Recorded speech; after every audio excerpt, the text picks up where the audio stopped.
Hello, this is 6 Minute English. I'm Sam. And I'm Neil. Have you ever played the game Cluedo, Neil? The idea is that the person playing detective discovers who the murderer is, where the crime took place, and which weapon was used. The last time I played Cluedo, it was Professor Plum in the library with the dagger. Cluedo is based on a very popular type of book, the murder mystery, sometimes called a whodunit, a story about a murder which doesn't reveal who the murderer is until the end. The Queen of Murder Mysteries is a British writer who was born in 1890. Her books are read all over the world and have been translated into 103 different languages. Her name is Agatha Christie. To date, over 2 billion copies of her crime novels have been sold worldwide, making her the best-selling novelist of all time and the subject of this programme. Perhaps her best-known story is Murder on the Orient Express, a whodunit featuring her most famous detective, Hercule Poirot, who starred in 33 of Agatha Christie's books.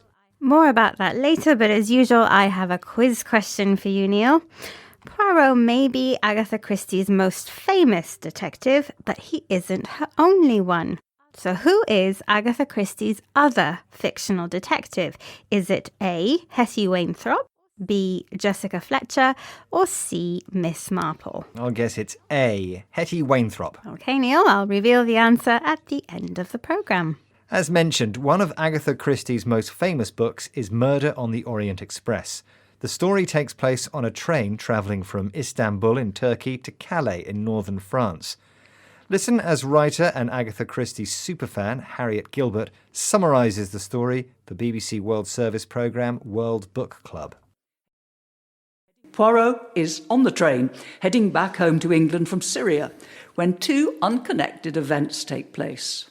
In a snowstorm in Croatia, the train comes grinding to a halt, and in one of the sleeping berths, a passenger is murdered.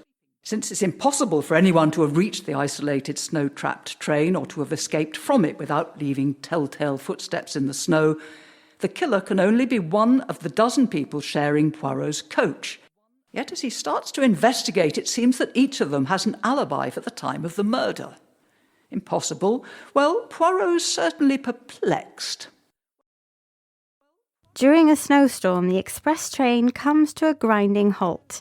It slows down until it stops altogether.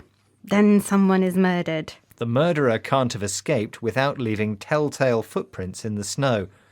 When something is described as telltale, it reveals information which allows a secret to be uncovered. For example, lipstick on your husband's shirt could be a telltale sign he's having an affair. The murder victim is found in bed, stabbed with a knife. Poirot begins to investigate, but as he questions the train passengers one by one, it seems that everyone has an alibi. Proof that they were somewhere else when a crime was committed. Naturally, this leaves the Belgian detective perplexed or confused because something is difficult to understand or solve. I won't spoil the story by telling you what happens next, Neil, but let's just say that, as usual, Poirot uncovers the murderer using his incredible powers of observation. In her stories, Agatha Christie describes Hercule Poirot as a very strange or eccentric man. The author, Sophie Hannah, has written several new Poirot stories based on the characters invented by Agatha Christie before her death in 1976. Here she is describing more of Hercule Poirot's strange characteristics to BBC World Service programme World Book Club. There's the sort of outward things, his appearance, which is very striking and very unusual, and his sort of, I suppose, foibles is the best thing to call them. You know, he likes neatness, he likes order, he approaches things very methodically, he's very proud of his luxuriant moustaches, you know, all of that. Sophie calls Poirot's unusual behaviour his foibles, habits or characteristics which are considered strange or foolish, but which harm no one. Yes, unlike the fictional murderers he uncovers, Poirot's foibles do no harm. But it makes me wonder if Agatha Christie's other famous detective also had unusual habits. Well, first you'll have to reveal the answer to your quiz question, Sam. You asked me for the name of Agatha Christie's other famous detective, and I guessed it was A, Hetty Wainthropp? Well, I'm afraid that was the wrong answer.